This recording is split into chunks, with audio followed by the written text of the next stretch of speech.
खुनिया वंश में खुनिए गई बेटा जन्म लेल कई गए नौरिया मक्का से गई पान बेटा करा के यही ले गए नौरिया। सोचे थे कभी आप इतना वायरल हो जाएंगे? जितना सोचे थे उतना वायरल हुआ। सोचिया बेटा के गई जो गई ले तोरा नहीरा से लाबलियो गए धोचिया बेटा हमारा नुजागर गैला रही ले गए धोचिया। अच्छा, खेदन बाबा पे भी आप लोग कुछ मतलब गीत भगत गाते हैं? और खेदन बाबा का भी हम लोग गाते तो हैं। जरा खेदन बाबा का भी सुना दीजिए। तो खेदन बाबा का प्रसंग में हम लोग जो है ना गाते हैं कि खेदन बाबा अ, दो भैयारी तीन भैयारी थे। तीन भैयारी में जो है एक गो बेटा था खेदन बाबा और बहुत बलशाली था। गहिल का सेवक था। वो भी जो है भैंस का भैंसवार था। जैसे कारू बाबा गाय चराते थे, खेदन बाबा भैंस चराते थे। तो खेदन बाबा का भी प्रसंग हम लोग गाते हैं। तो उसको तो ये भगत के ही राह में हम लोग गाते हैं, क्योंकि खेदन बाबा का ओरिजिनल राह जो है पूरा अभी बहुत सारे पंजियार को होता भी नहीं है। दूसरी बात है कि लोग समझता भी नहीं है। समझता नहीं। तो इसलिए हम लोग खेदन बाबा का जिस प्रकार भगत गाते हैं उसी प्रकार गाते हैं। तो जरा सुना दीजिए वो शब्द। तो ये तो मान के चलिए भगते हैं, तो भगत गाते हैं या खेदन बाबा का गाते वही बात है। तो खेदन बाबा का हम लोग गाते हैं। ने, तीन गो माय में तीन गो पिता में एक गो इकलौता बेटा खेदन बाबा था, जो माता पिता का बहुत दुलारा था, माता पिता का बहुत प्यारा बेटा था।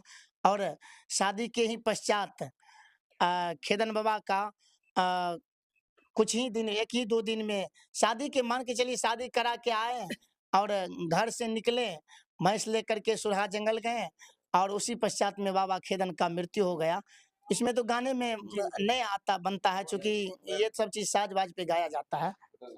तो अभी आप लोग को किस मतलब रूप में लोग देखते हैं? किस रूप में मतलब चाहते हैं लोग?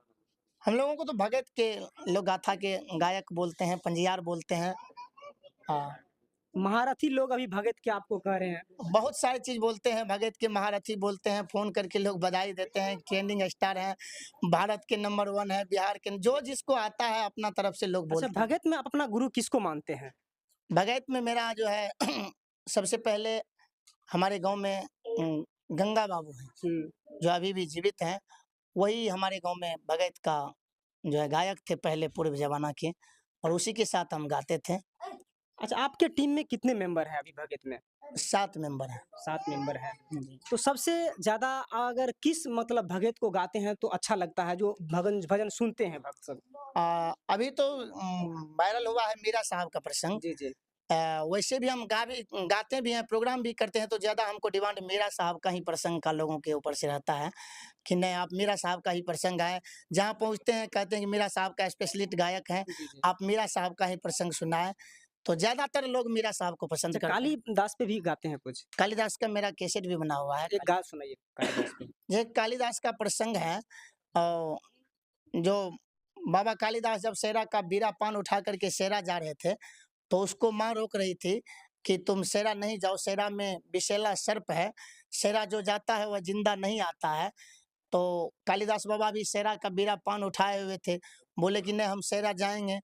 तो मामा उसको जो है, माँ जो है उसकी रोक रही थी बार बार कि तुम शेरा स्नान नहीं जाओ, चूंकि शेरा में विषैला सर्प है, मारे जाओगे, एक गो बेटा है, मर जाओगे तो फिर हम किसको देखेंगे, किसको लेके रहेंगे। तो उसमें जो है रूपामणि जो है बार बार उसको रोकते थे और रो रो के अपना दर्दना सुनाते थे। ना वही रही माँ ही न माँ दुलारुआ, अरे उद्र में रही खलियो रे बेटा, छबे दीना सोरी में बैसालियो, दशा तके सारी रे सोरी में सराई देलियै रे की।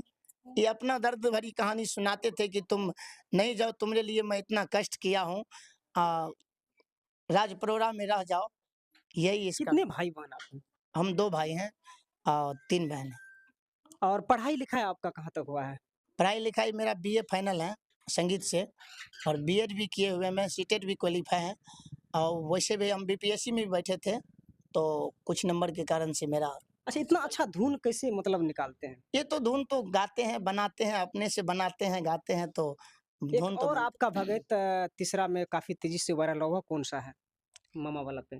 तीसरा क्लिप ये है अ, मामा हमरा बाबा के राज में है पत्ता बिछा के खेलियो ये मैयो तबे हमें ये डिलरी नव ससुररिया जइबै ये माँ। ये तीसरा क्लिप। आपका चैनल कोई है क्या? मेरा चैनल दीपेन पंजारा ऑफिशियल के नाम से मेरा चैनल है और जिसमें से यह बायोलॉजी काटा गया है, ये क्लिप बनाया गया है, सारा प्रसंग श्रोताओं के लिए मेरा चैनल पर डाला हुआ है। ढेर सारा प्रसंग है मेरा साहब की, बहुत बड़ी कहानी है, सारा कहानी हमारे चैनल पर जब डाला कोई हुआ है। संपर्क करेगा आपसे कैसे? मेरा चैनल पर नंबर दिया हुआ है, वैसे भी आपके माध्यम से मैं नंबर भी बता दूं, 79 79 90 67 47 ये मेरा कॉन्टैक्ट नंबर है, इसी नंबर पे कॉन्टैक्ट कर सकते जो हैं। अपना टॉप न्यूज़ के माध्यम से जो दर्शक देख रहे हैं, उससे क्या कुछ संदेश रहेगा? मैं तमाम टॉप न्यूज़ के दर्शक को धन्यवाद ज्ञापित करता हूँ।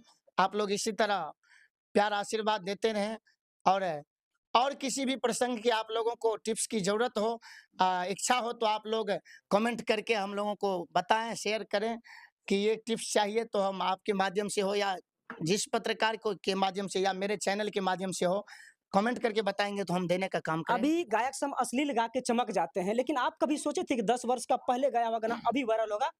ये अश्लील वायरल लुक? वायरल होने के लिए तो नहीं सोचे थे, लेकिन जितना सोचे थे उतना तो हो चुका था। तो जो अश्लील गा के चमकना चाहता है, उससे क्या कुछ मतलब संदेश मैं तो अश्लील गाने वाले से प्रार्थना करता हूँ कि सिर्फ़ अश्लील ही गाने से आप लोग वायरल नहीं हो सकते हैं। भाई सच्चाई में भी कुछ है, धर्म विजय धर्म का होता है।